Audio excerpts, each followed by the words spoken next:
famous World Championship candidates match. This time between opperwezen and zyxon. Opperwezen of Netherlands, he's the former world champion, and zyxon from Sweden, an original bughouse gangster who's been around almost as long as I have been. I see that opperwezen is online, and he's the slight Elo favorite in this match. Also, he has tremendous experience. If we look at the overall standings here, we see that he's in second place when it comes to points, behind Jan Lee. But he has lost a couple of matches against Jan Lee, quite clearly 7-3, and also against Katask. Where is that match? It's over here, 3-7 also. So opperwezen won't be the guy who takes the first spot that earns the right to challenge the world champion Yasugi 99. Instead, that spot will surely be taken by Katask, who's at 90%. He has 5 matches remaining though, so that's why he's not in the lead when it comes to points. So let's see if the players are ready. I see that the opperwezen is online. Welcome those of you who are watching.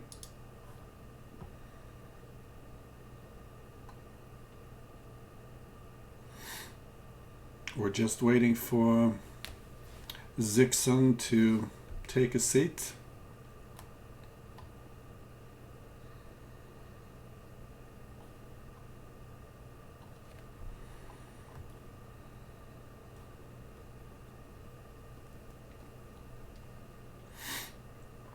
So, do you guys have any predictions in this match?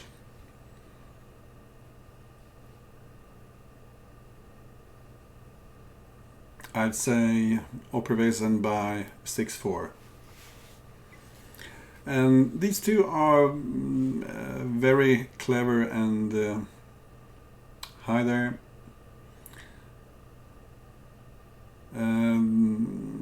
They have how to say, they can think outside the box. You don't see too many generic moves when these guys are playing. So their highest level is really high. I'd say zyxon is the only one who actually managed to cause Katask some problems in his match. So Brothfish wants Opper to finish in style. I wrote for zyxon then, because he's my fellow countryman. I see that both players are online, and we will follow zyxon in this match.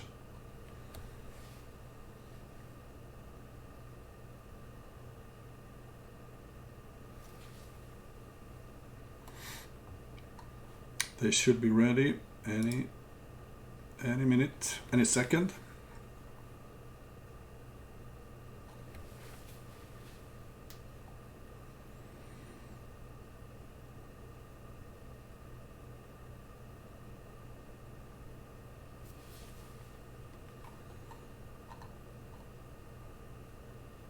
Just waiting for the match to start.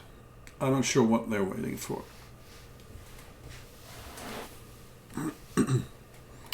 There they are. And as you can see, they haven't played each other that much. Opperwezen is in the lead in their encounters by 7-5. But from the last 4 games, zyxon has actually won 3.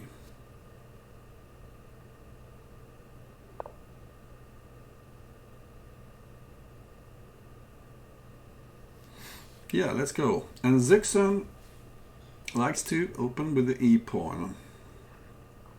Best by test, as Bobby Fischer once said.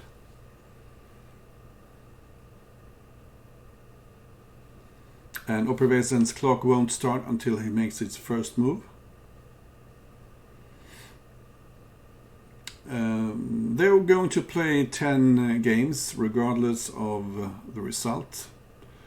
So even if one player reaches more than 5.5, the match will continue.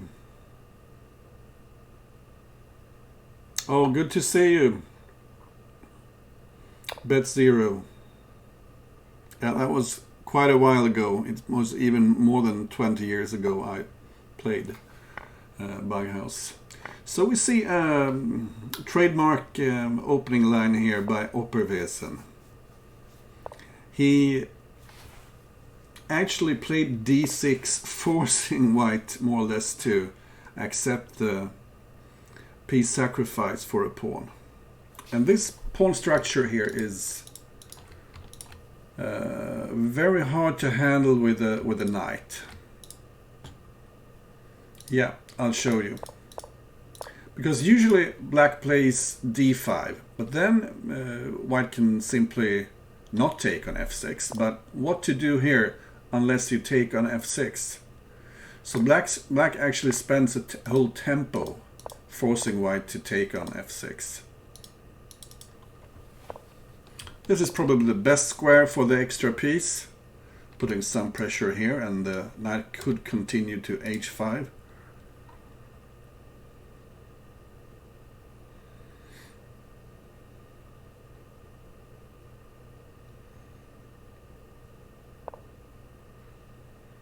So one problem for white is that black is slightly quicker here in the middle of the board.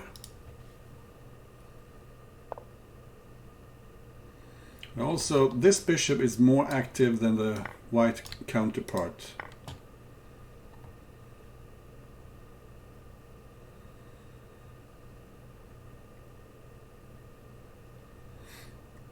But Zyxon seems prepared for this.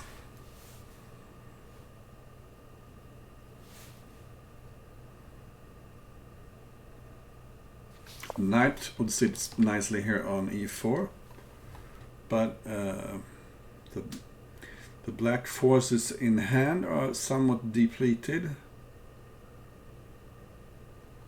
Maybe you don't want to, I don't think you want to play bishop d2, because you can take here, and then when the queen takes, maybe you can pin it from h6 when you're controlling all the trades. So white is playing a bit passive here, but I like it. Avoiding the trades is usually how you handle a position where you're in the lead when it comes to material.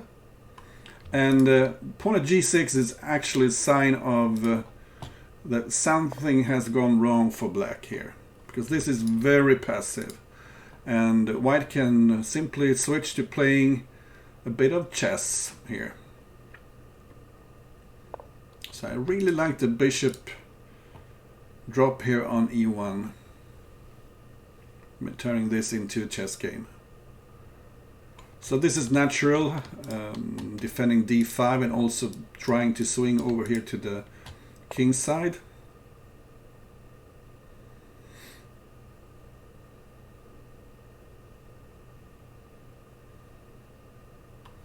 This knight might continue to h4. And this puts an end to that idea. And maybe white wants to tuck his bishop in on g2.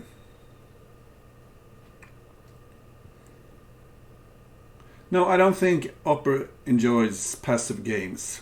You have great defenders like Jan Lee, and actually I think Zyxon is quite a decent defender also.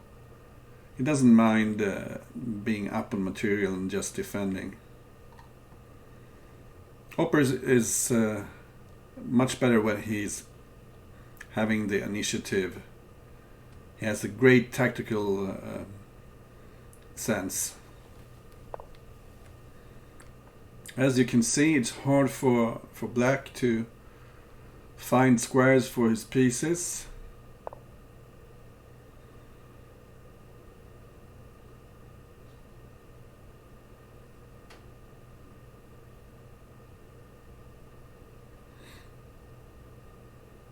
White just playing some natural moves.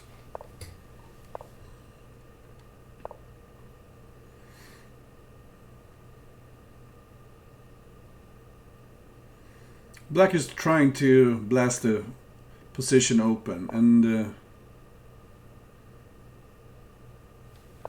this is how black needs to play it.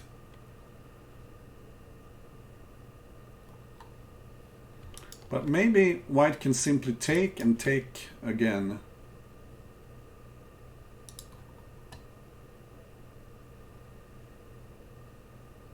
I would be very tempted for sure to just take on c5, and if black takes back, take on c5 again.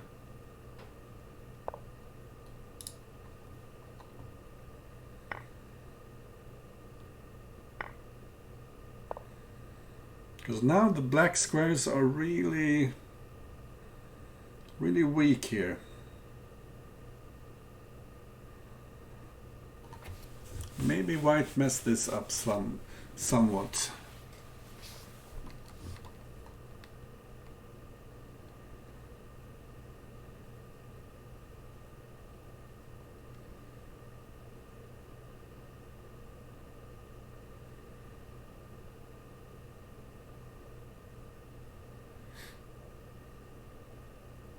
Now you see Zyxon thinking a lot here.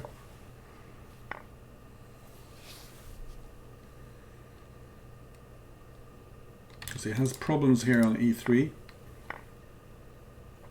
Now black has a pawn for e3.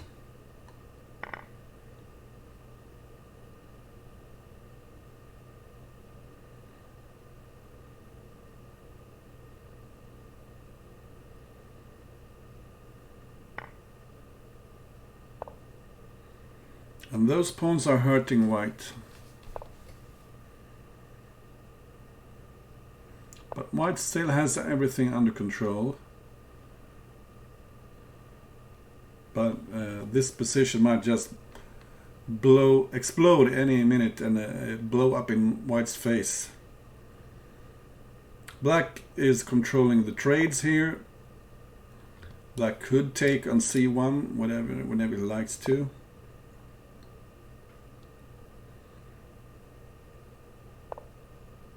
So he pinned the knight, so black wouldn't be able to maybe take on e3.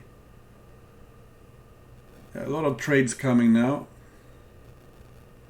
And those trades are clearly not in white's favor.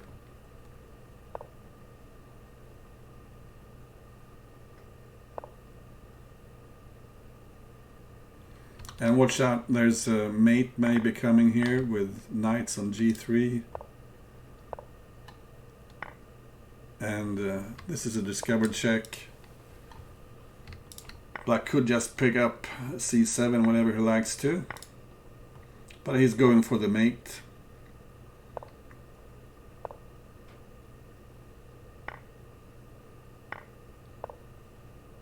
So now everything comes with check. You can take on c1 with check as well. And something heavy on g1 will end this game. But I think Zyxon had a very nice position there. Let me just check this briefly. Yeah.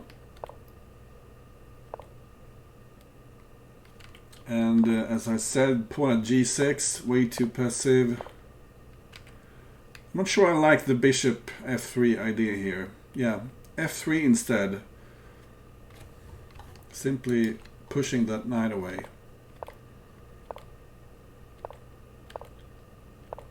This was a bit too slow for white, I'd say. And in this position, as I said, I would have taken c5 and so would the computer. And after that, I think he had one more chance to take on c5. But after this, black was simply better. Okay, let's go back to the game that they just started and see what they are up to. So this seems like something Zyxon has prepared.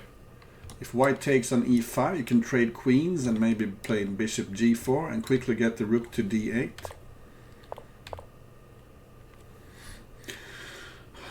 So this is a little tactical trick let's say knight takes, bishop takes, pawn takes, you have knight at f6.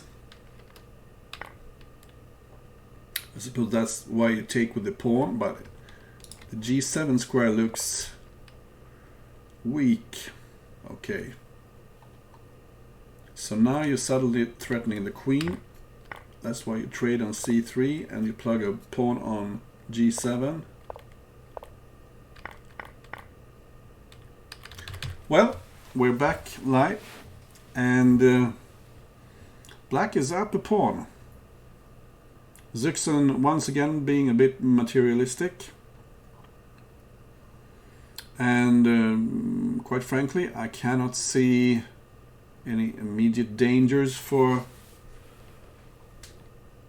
black, but I mean, taking here, king takes and bishop c4 maybe could be interesting.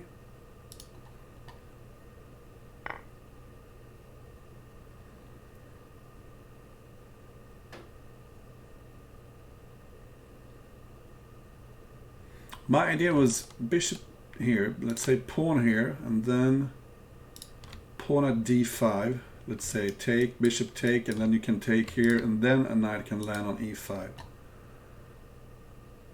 But maybe after, let's say, bishop c4, pawn at e6, and a pawn drop here, you have queen e4 check, queen at e4. Is that annoying, maybe? So instead he chose to put his pawn on d5. The idea is, of course, to get rid of this knight, which is protecting e5.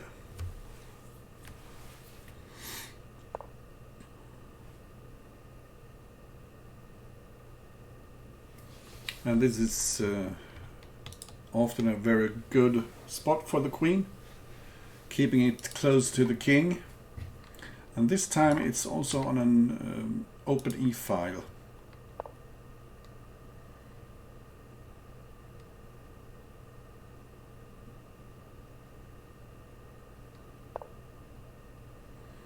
Oh, I didn't know it was. Well, good for me. Then I beat Leeches. I beat Stockfish every once in a while. I guess I wouldn't have a chance if it was some later version.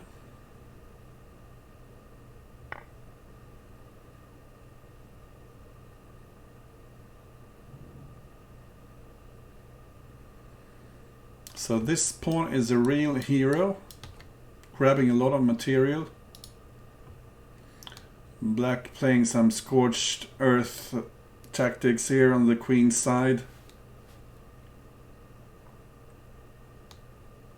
But I wonder if rook e8.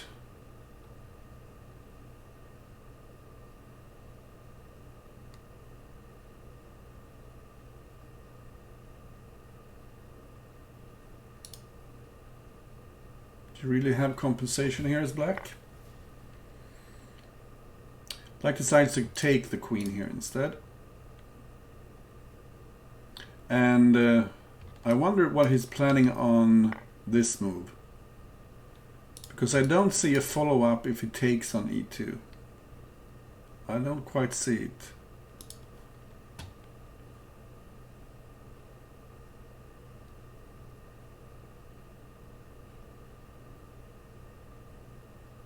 And remember that this isn't a real queen. Well, it has all the properties of a real queen except one. When black takes it, it's just a pawn.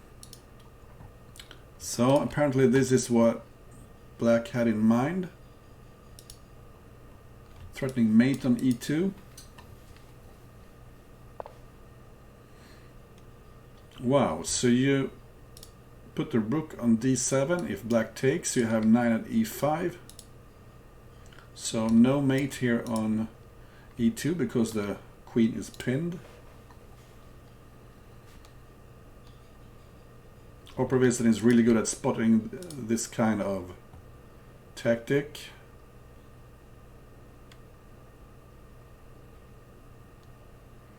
Also, knight at e5 might be a threat here.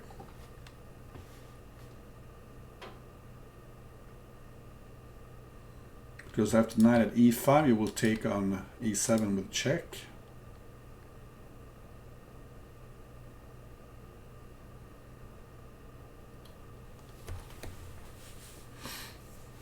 Maybe rook d7 is just a super good move here.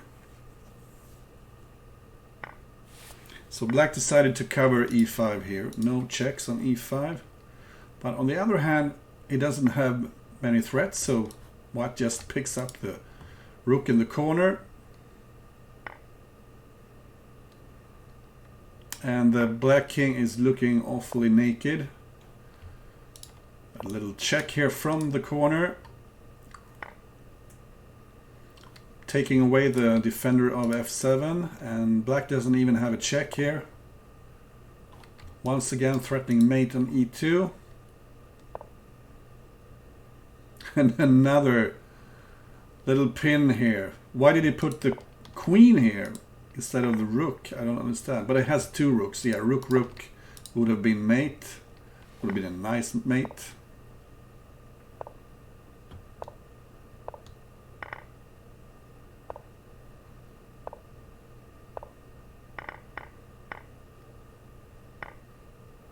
And zyxon, I can't believe, but he's still alive somehow. Somehow he managed to survive that. Incredible. This could turn out to be an epic game.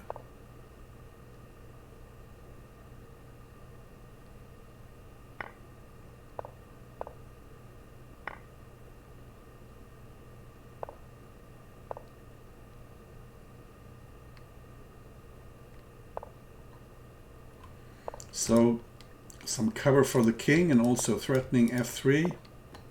You would like to have one more pawn here for a2, and zyxon finds a way to get it.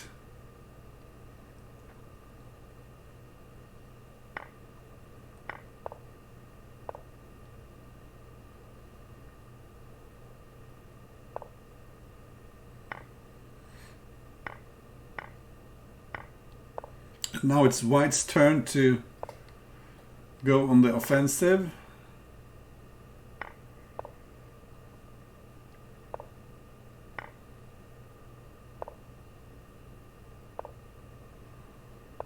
And looks like opperwezen will take this game. No good way of defending c8 here. Maybe bishop in the corner. Oh, that's another way of doing it. Too many queens around the black king, and wow, what a game. Let's just have a quick little look there, because it looked for a little moment there, looked like, well, apparently the computer likes white here after bishop takes. f7 and pawn d5. So here what is so much better, and I don't know what happened. This is a forced mate.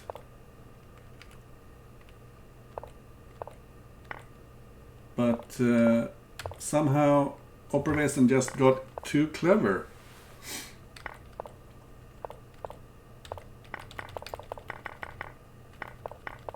And all of a sudden it looked like black was actually back in the game.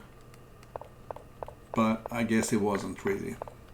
No, as we can see, white was clearly better the whole time. Oh well. So it's opperwezen 2-0. And let's have a quick look at the opening. This time opperwezen plays the immediate d5.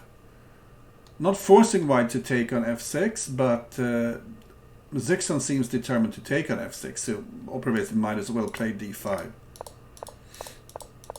So he has saved a tempo, a very important tempo, which means he can put the bishop here immediately, depriving white of the active d-pawn push. And here I think black has excellent compensation. Look at those beautifully placed black pieces.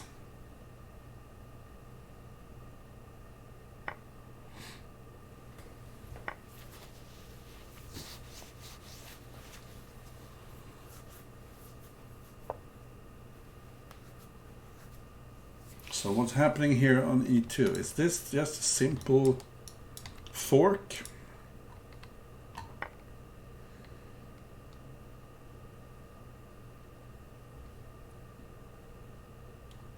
So I suppose you need to take the queen here. But white got quite a lot for the queen. The material is more or less balanced here.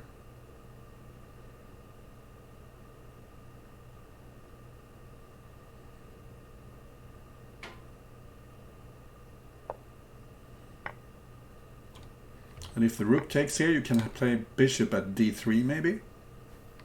Because you threaten the rook and you threaten h7. Or you could take on h7 even. And then play bishop d3 check, picking up the rook. Because now you can take on c2. Yeah, taking on h7 would have been better, I think.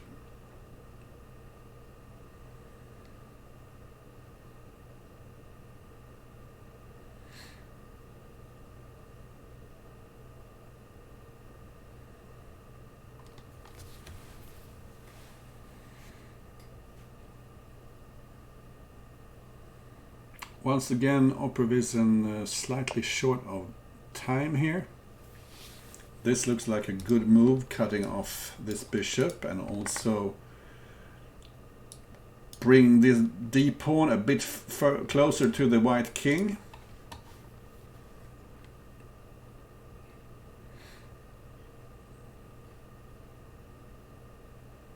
So who is the quicker player here?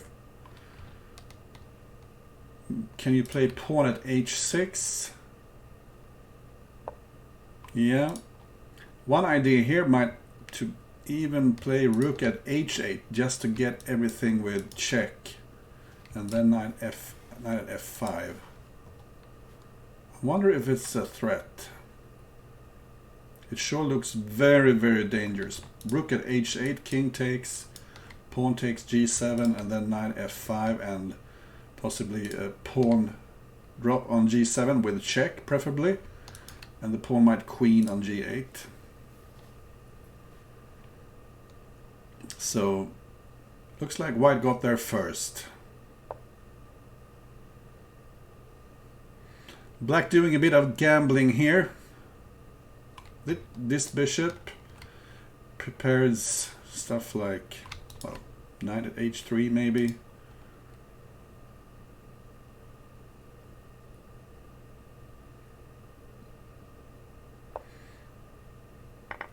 So indeed white goes for the rook h8 idea.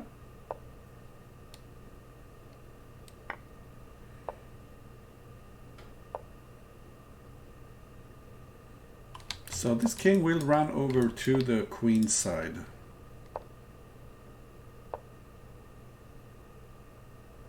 And maybe he has assessed this correctly, opperwezen. I wonder if white should simply play something like bishop b5 covering e2. Okay, so he does bring a bishop to the defense, but from h3 instead.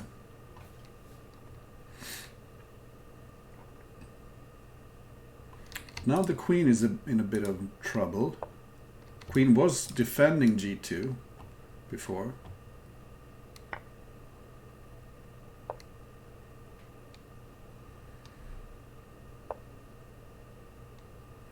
But the attack seems very strong. Pawn here. You cannot go here because of knight c4.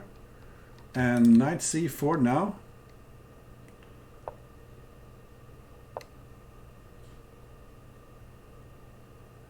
You can even bring out a rook with check.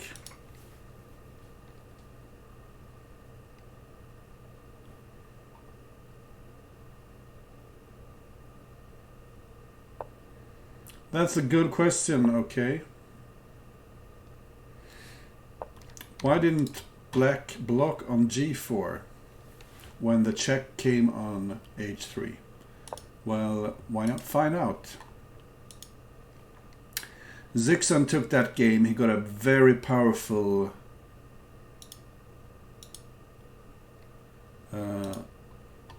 so apparently black is much better here. But I wonder if he's seen the idea by white. Oh, the computer has an excellent idea here. Rather than putting the bishop on f3, he puts it on h3, which covers f5. Because after this and rook at h8, things are not so clear.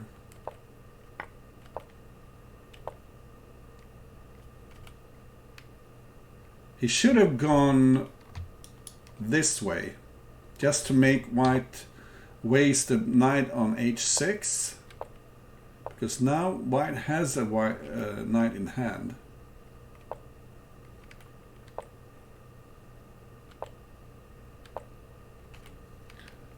Okay, so this is a really messy position. White missed a good opportunity here. Bishop at e6, because you cannot take with a pawn because of queen takes e6 mate. And here the question is, why didn't black play this? Well, pawn at e6 is good, but since white missed bishop at e6, I'm sure black should have tried this. After this, well, it's just hopeless. Okay, 2-1 in favor of opperwezen. And what happened in the opening here? Oh, we see a d4, d5 line with an early bishop g4. And this is typical of opperwezen. Often finding fresh ideas in the opening. This allows him to play a quick e4.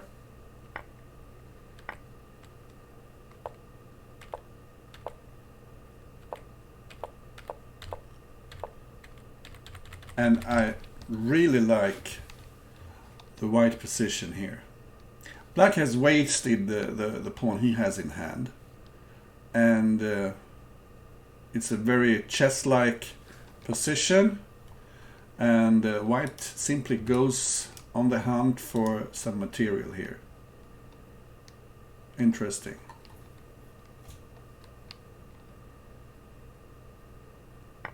No pieces in hand. Well, black picked up a pawn here. But what after queen takes b7? Manhacks, we are watching Crazy House here, so I'm not playing Blitz.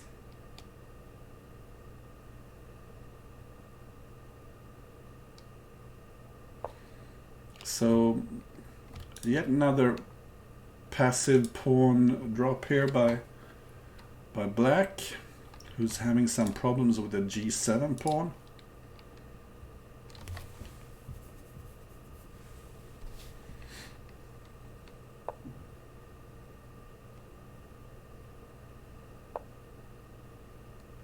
And white just goes forward here.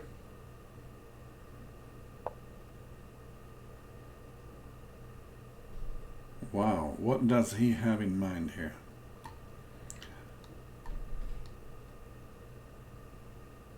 Well, if you take with this knight, you could take on c6, because there's a smothered mate on f6 after. That was a very peculiar move. Pawn at e7. It could be taken by 1, 2, 3, 4, 5 pieces. Let's have a look here. 1, 2, 3, 4, 5 pieces can take that pawn on. But you cannot take with the queen because the rook is hanging. And, I mean, you could take with the king maybe. What happens if you take with the knight here? Well, I'm not sure. Yeah, it's a true opera move. Pawn at e7.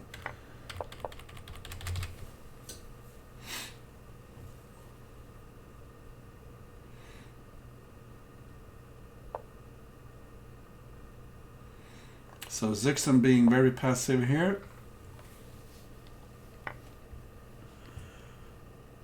having some problems here with the G7 square.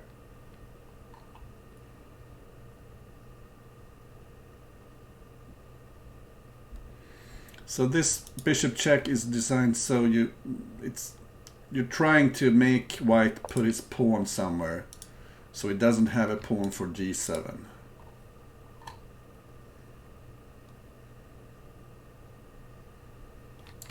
Now you can't take on H6 because of pawn G6, G7.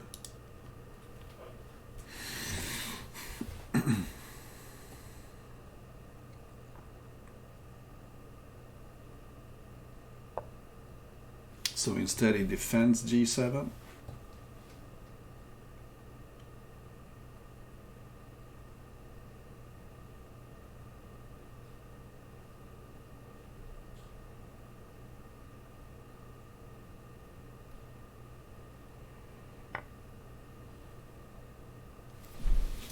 And this is a natural way to proceed, because if black takes here, you have the pin.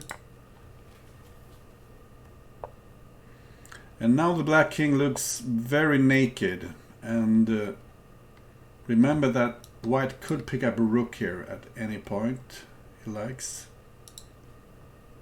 But black has some counter chances here.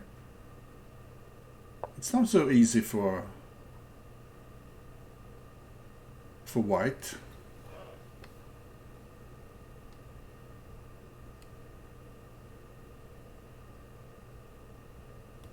Do you play Queen H4? I was thinking Queen H4 just to not allow the king to come here. You need one more pawn and you don't have it.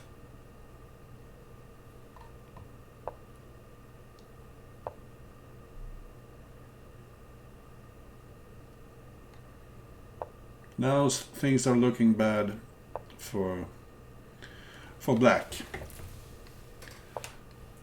That was really close. He was so close to counterattacking there, zyxon. Let's see if he had something. So this is very good for. What about that E7 move? Well, the computer prefers the more prosaic Rook C1.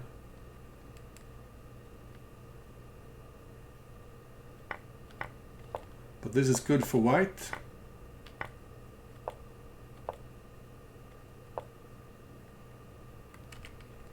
And the computer even likes G takes H6. Okay, I don't understand this position. Black is better here, actually. And this is the critical position. I was suggesting Queen H4, just to cut off the king from F2, but then apparently Rook at F6 is good. But the good move here is to take on D4. Wow, what a move. You get a pawn, and what's the idea? Let's say knight takes D4. Oh, you have a knight check here. Okay.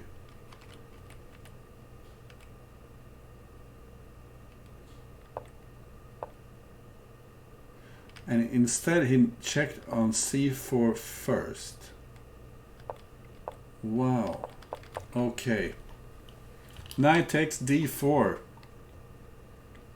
That would have been one for the books. Opperwezen is leading 3-1, and let's have a quick look at the opening here.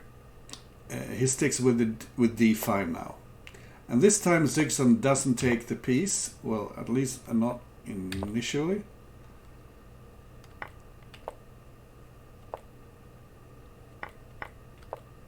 So white has sacrificed the pawn here, and all the pieces are cluttered in the center, and I don't quite see it here for white. Isn't this just good for black?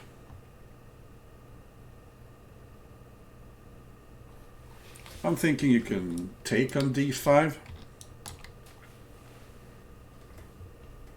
Maybe you take on d3 then, but you can take the rook. I have no idea what this is. I don't think it's opening theory. Okay, so this is the idea. If bishop takes here, you have pawn at d7. But now there is no pawn at d7, and look what a beauty. If you take with the queen, you have knight d2 check.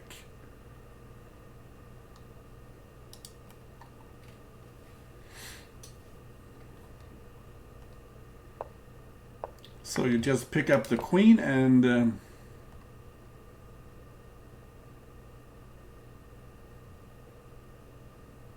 I guess you should be happy here.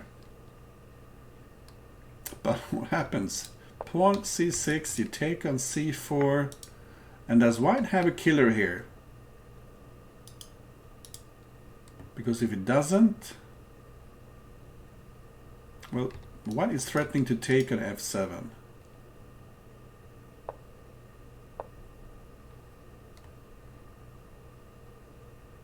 Now you keep g5 under control. So maybe bishop takes f7 isn't much of a threat anymore. Pawn d5, yeah, threatening to take on e4 with check.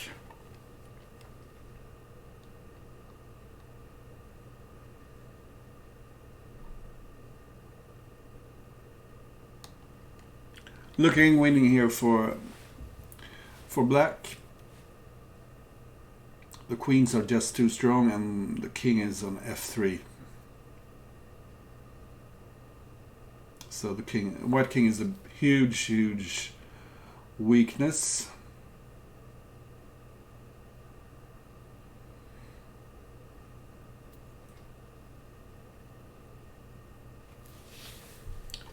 Well, black might even consider taking on e6. But this is the obvious move.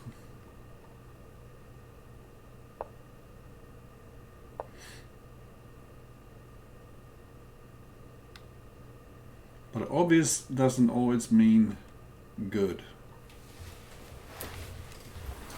White does have some threats here. Nasty threats. And is opperwezen panicking here?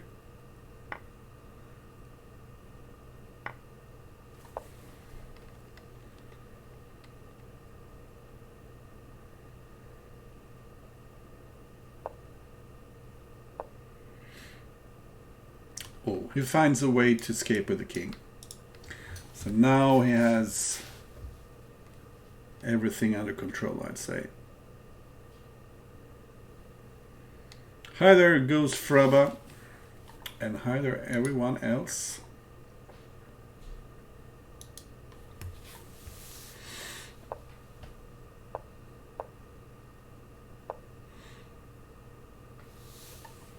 So this is just a check, but over here mate is happening, so queen h4 coming next.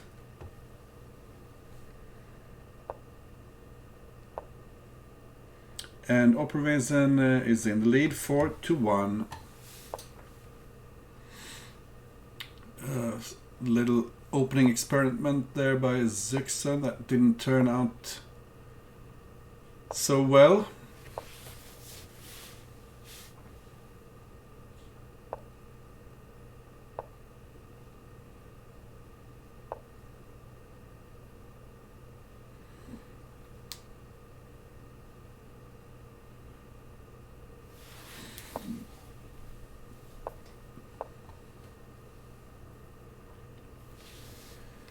So no early e4 in this game. Instead opperwezen plays some natural developing moves.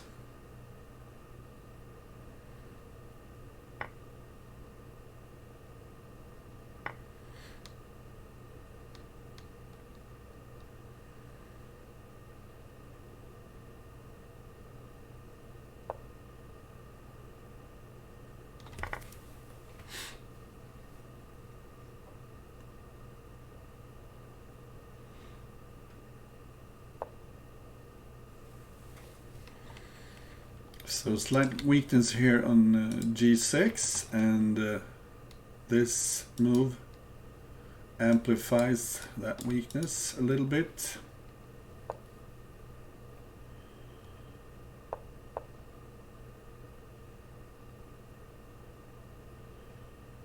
Black working those dark squares instead. Maybe thinking he'll take on f4, pawn takes, and knight check here, and take on e3.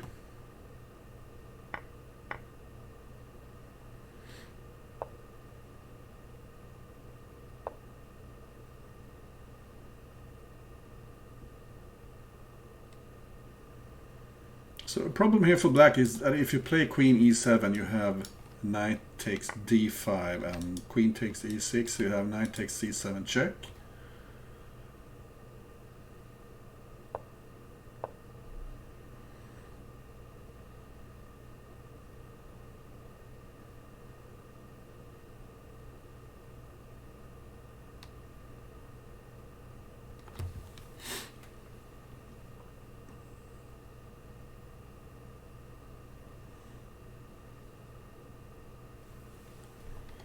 So the bishop on e6 is hanging,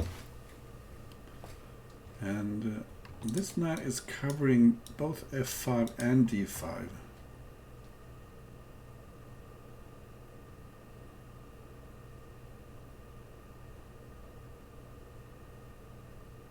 So this king can take care of himself at the moment, take on e6 and f7.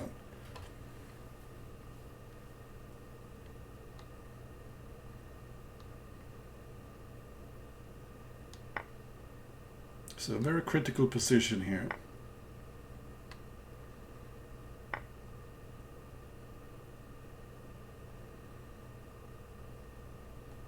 Well, now if you take with the queen, you can play knight at g6 and king takes, and you take in the corner here with check.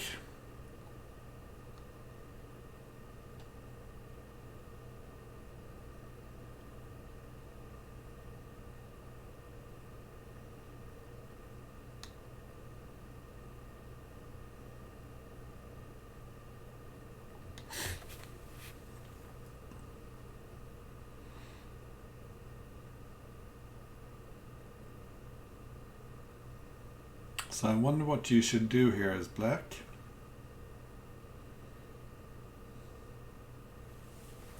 Pawn at e6 is one idea, but after knight check here and take here, white does have a lot of material.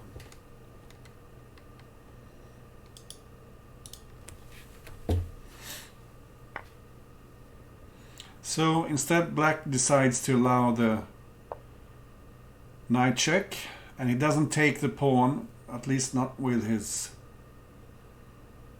king. Instead he tries to run to safety over here at the queen's, on the queen side.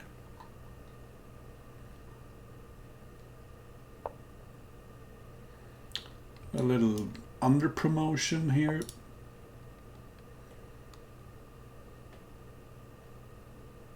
I wonder if he was too clever here with the under promotion. This is not a very dangerous piece. And the king looks safer on c8 than it did on d7.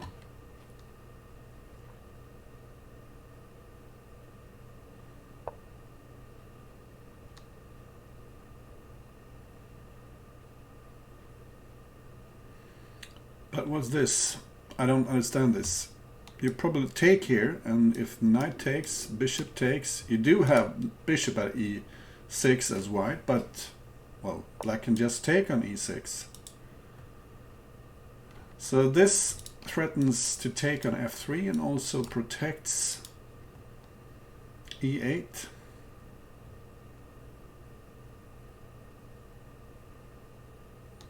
I'm thinking this is starting to look good for black, actually.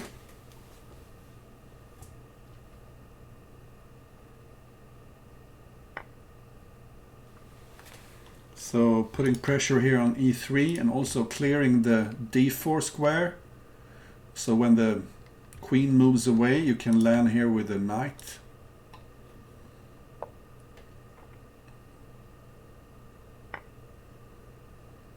Ouch.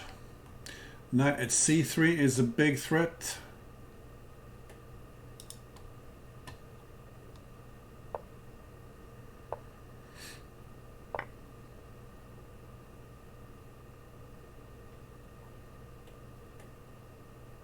And white resigned. So, sorry Brothwish, you did call it too early. It's 4-2 in favor of opperwezen. And zyxon hasn't quite managed to find a hole in the black defense in this line.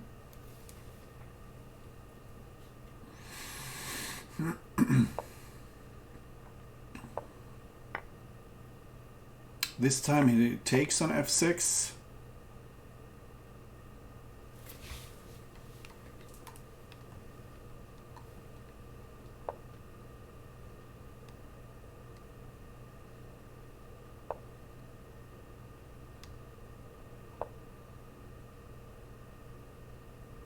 Black has so many natural moves here.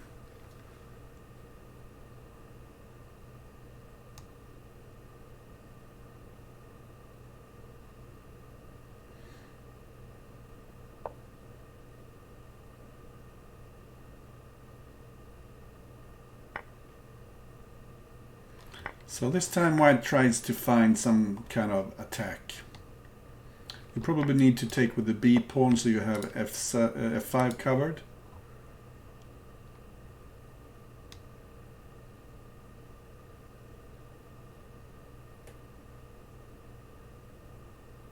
But let's say a pawn here on h3 and black is enjoying a healthy attack himself. I wonder if you play pawn g7 here. Or something to just defend g7.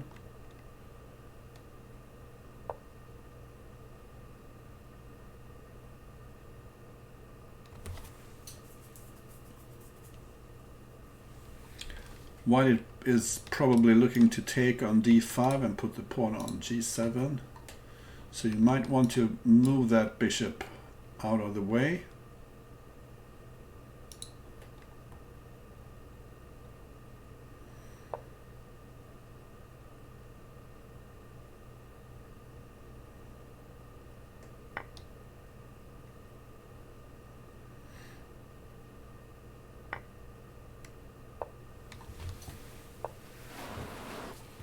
So now you can take back with the bishop maybe.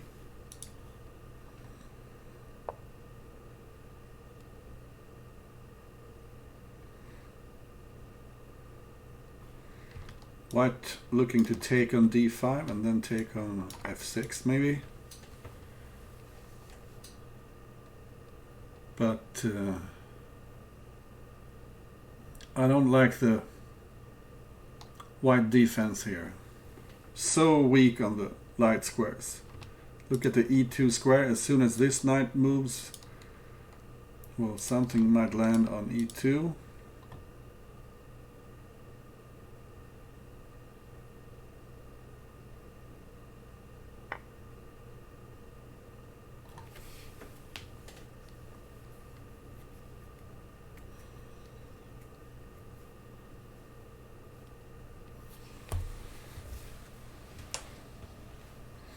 Both kings are weak. So this is a very common tactical trick. If you take with the queen, you have knight h4 check, forking king and queen. So this brought the pawn very close to the white king. And now we have a pawn for g2, but white didn't take on g7. Instead he protects g2. So let's say pawn here, you just take with a knight and pawn takes and rook takes, and it's dangerous here on the g file.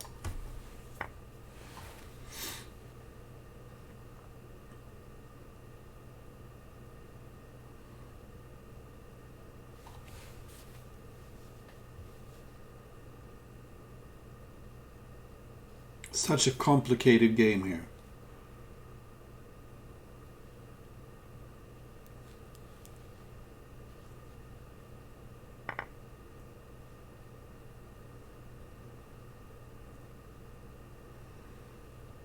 And black has a problem here because he only has 3 knights in hand. And what he would like to is trade one of those knights for a couple of pawns. But that's not going to happen.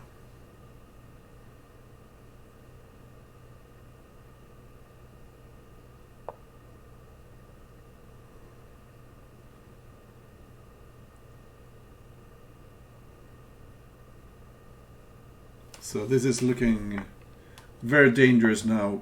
White might consider taking here on g4 with the queen, setting up a threat here on h6.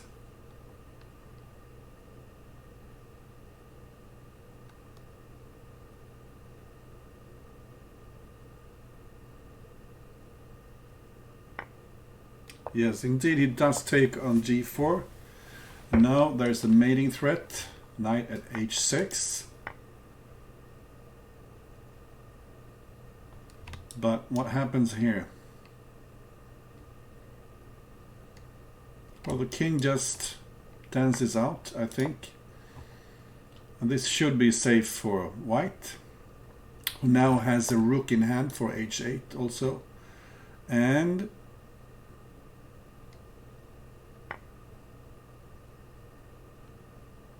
this looks winning. Yes, indeed. And knight at h3 at move 20. Let's look.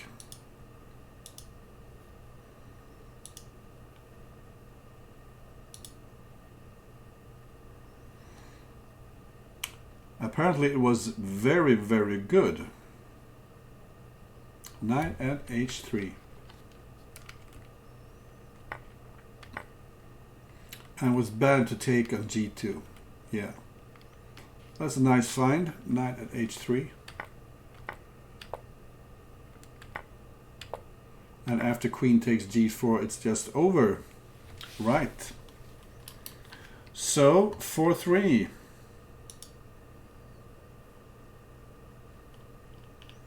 And it looks like the players are taking a short break.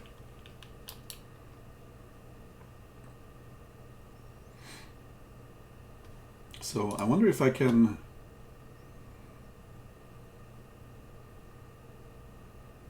take a short commercial break here myself. I'm a noob at this, but let's do a short break.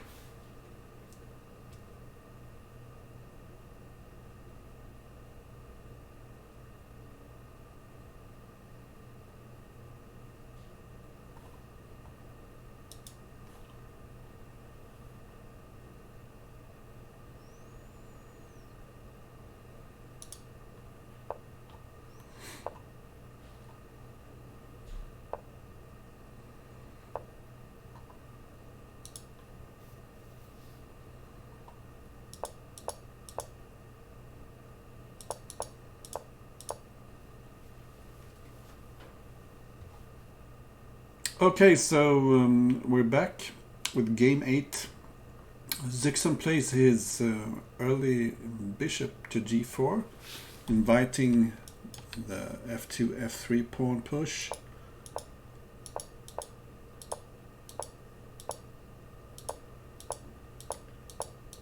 Both players handling this very conservatively. Okay. I suppose you didn't get an ad break there. So, what's happening here? Well, white has managed to develop all his pieces slightly ahead of black, I'd say. So, and this looks like a huge move. Putting pressure on d5. And now maybe something like knight at e4. Can he play that? Oh, someone saw ads. Yay. I was thinking instead of taking on c6, why not knight at e4? Because white will get all the trades he likes here then. Still might be possible to play knight at e4. Let's say take, and you take with this, and d6 is hanging, and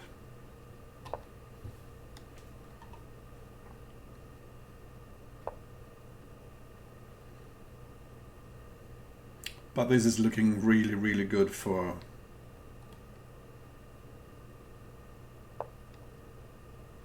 oh, you can steal my money, no problem.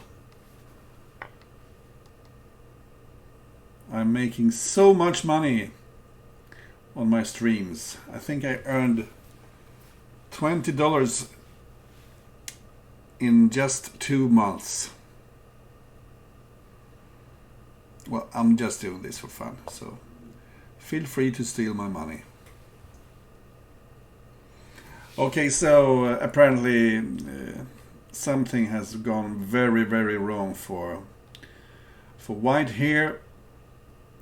He can simply let go of his queen because this knight is going to f6 and it's very close to mate.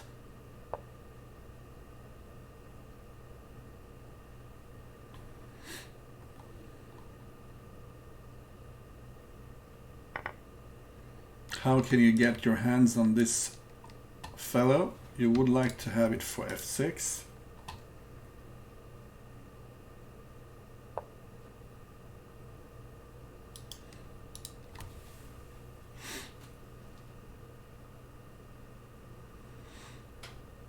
Well, it's such a nice position. Look at those rooks. Now all you need is a knight for h6.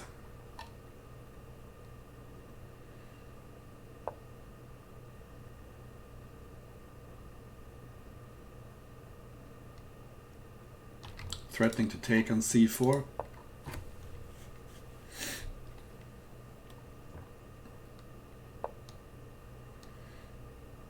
And I think I'll just lean back and enjoy while opperwezen brings this home.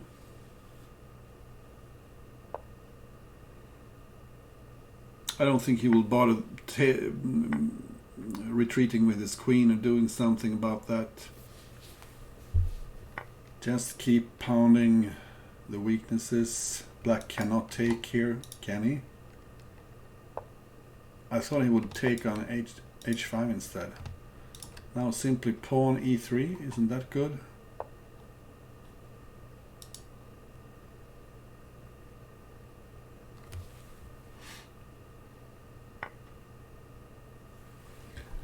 So this is looking very bad. I thought he would take with check, but this brings him a queen.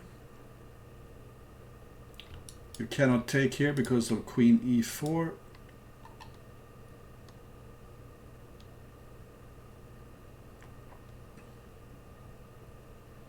And how can black even make a threat here?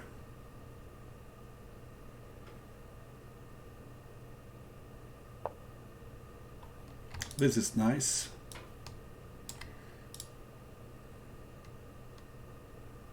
Threatening just to move the rook away, and now you can move the rook away anyway. Because if knight takes here, you have queen f5 mate. But opperwezen is having a bit of fun. It just takes on h5. Sacrifices his queen. Well, he has bishops here for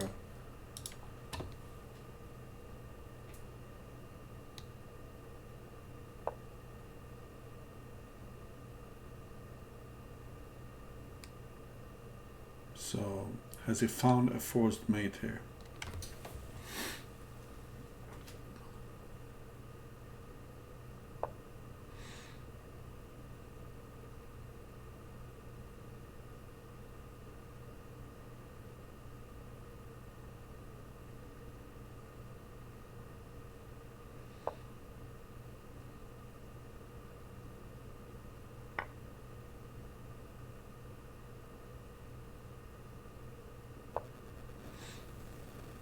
But it sure looks like mate now.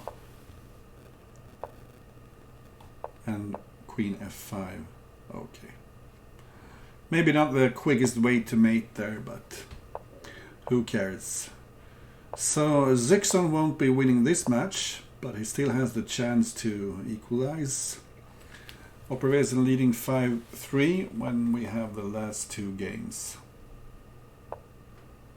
And this has been a great success, this opening for Opperwezen.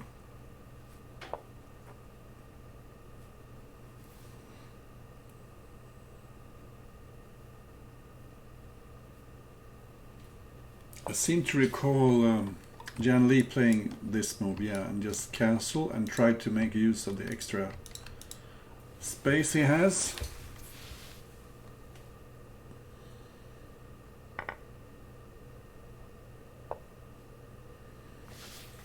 Because once you play e6, this bishop is locked in. But here he has a little tactical trick. Wanting to fork either on f3. Another option, if white had taken on d4, black could take here and the fork would land on e2 instead.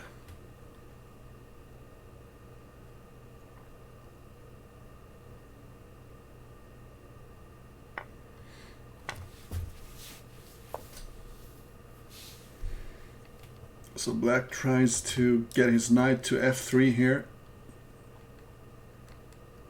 and win that white queen.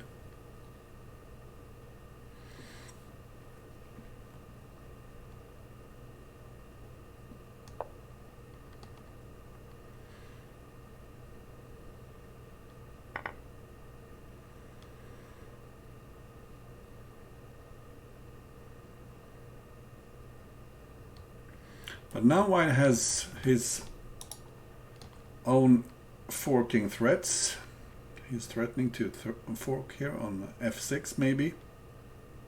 I'm saying maybe because you cannot afford to give that much material, even for a queen, when the king is so naked.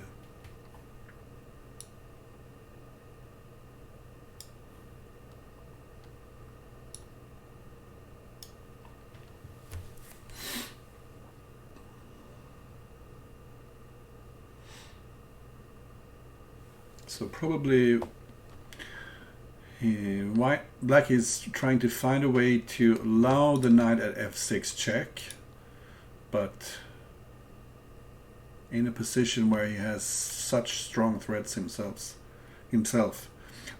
But I wonder if you take here. Well, clearly black cannot take on e4 because of the queen trade. But Opperwezen must have anticipated knight takes e4. What's his idea here?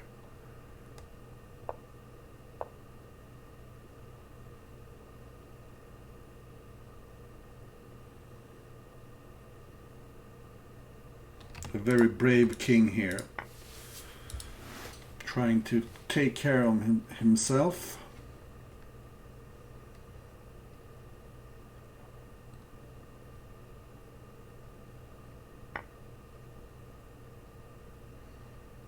Wow. What happens now after knight to f6? Well, if black gets a knight, he has a fork here on f5. So this move is designed to cover h3 and also cover f5. So now this is probably a real threat.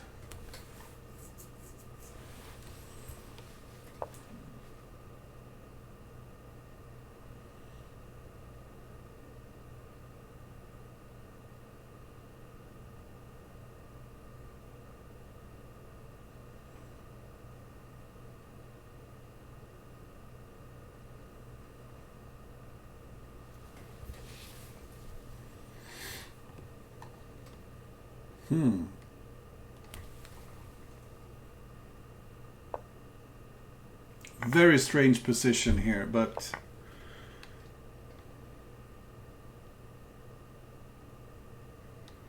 Can black simply pick up the queen here?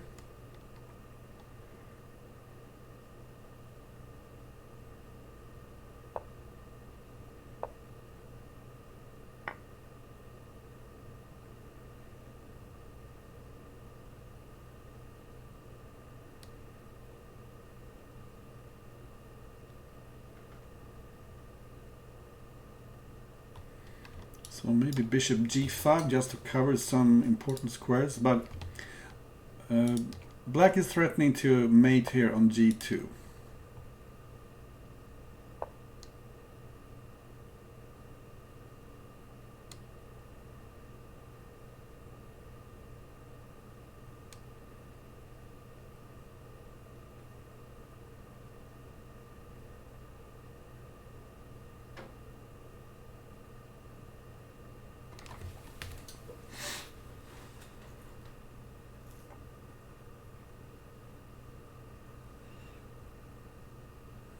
And I don't see a good way of handling this.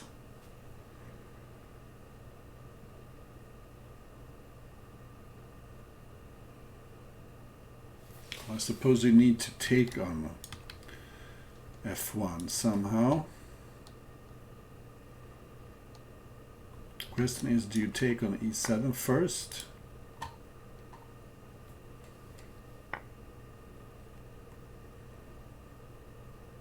Probably threatening to take on g4.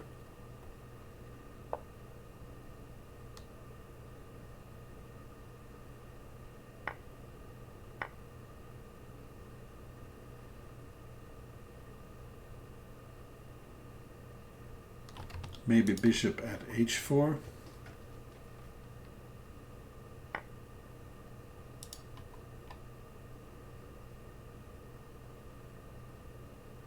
Bishop at h4 looked very strong. But this should be winning as well.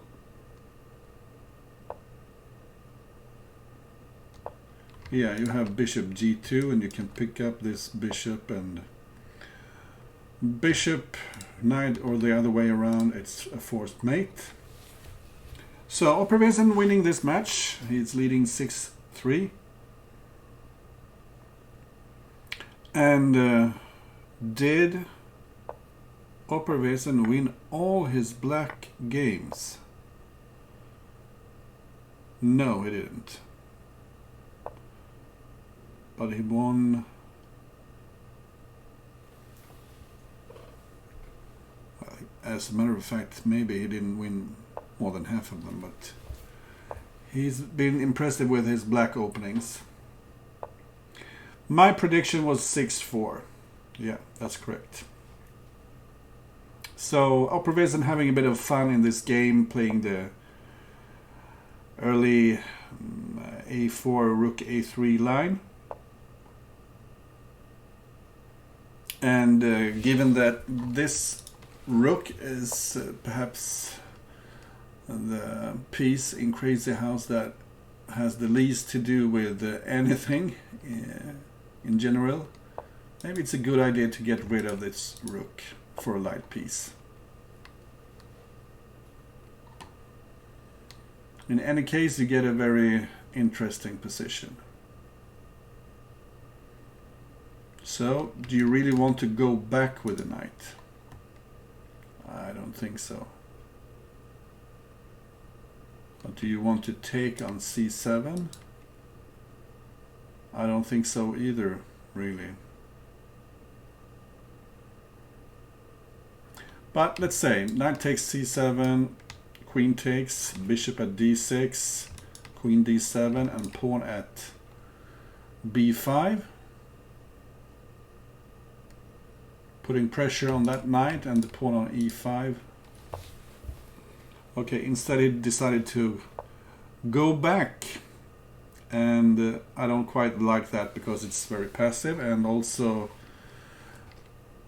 you don't want to open the e file because rook, black has a rook he can put on the e file, and if black gets a pawn, he will fork white with the pawn on b4.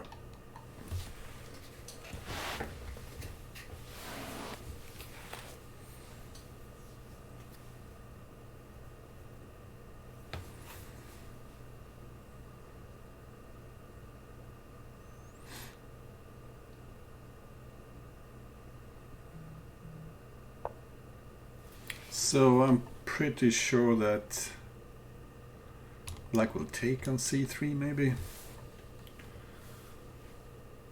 Pretty sure maybe. That sounded weird.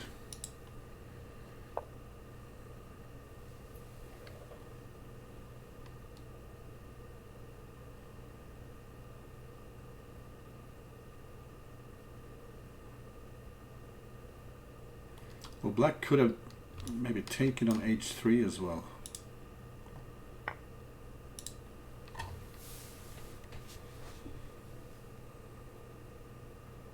Oh well, this looks good for black, I think. Why not open the E file? Question is, do you take on h3 first, maybe? You could.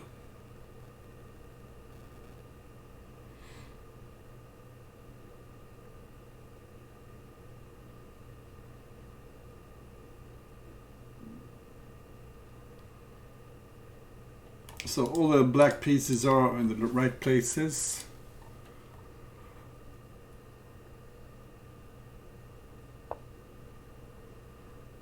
And that looked very ugly indeed.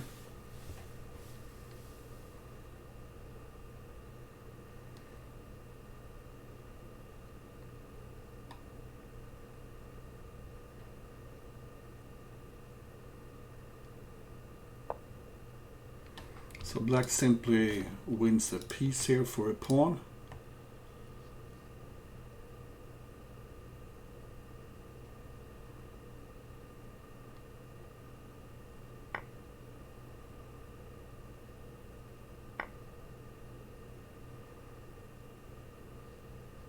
Threatening maybe to take on f2.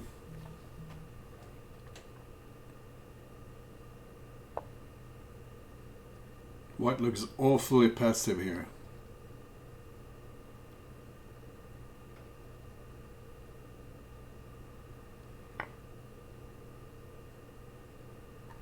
When the king takes, you have pawn e3, and if you take and take, the queen is hanging on d1.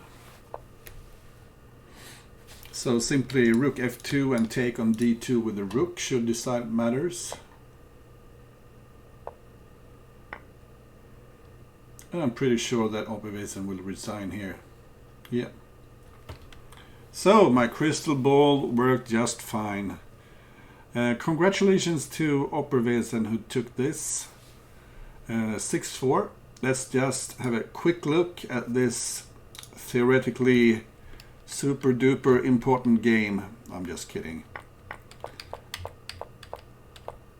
I was thinking, well,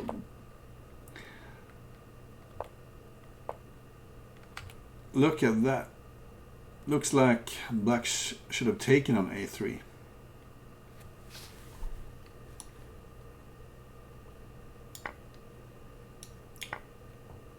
Just castle. Well, maybe Jan Lee would have played this. Fascinating. But clearly going back was not the right move. I was thinking maybe take here and play like this. But apparently the best move for black here is to take on d6. What do you know? Because well, this is not so bad for white. It's better for black, but simply take on d6 and knight e4. So this is really, really good for black. Okay, thank you so much for watching. I'll see if I can raid some channel. Let's raid Zaraza. Stay tuned.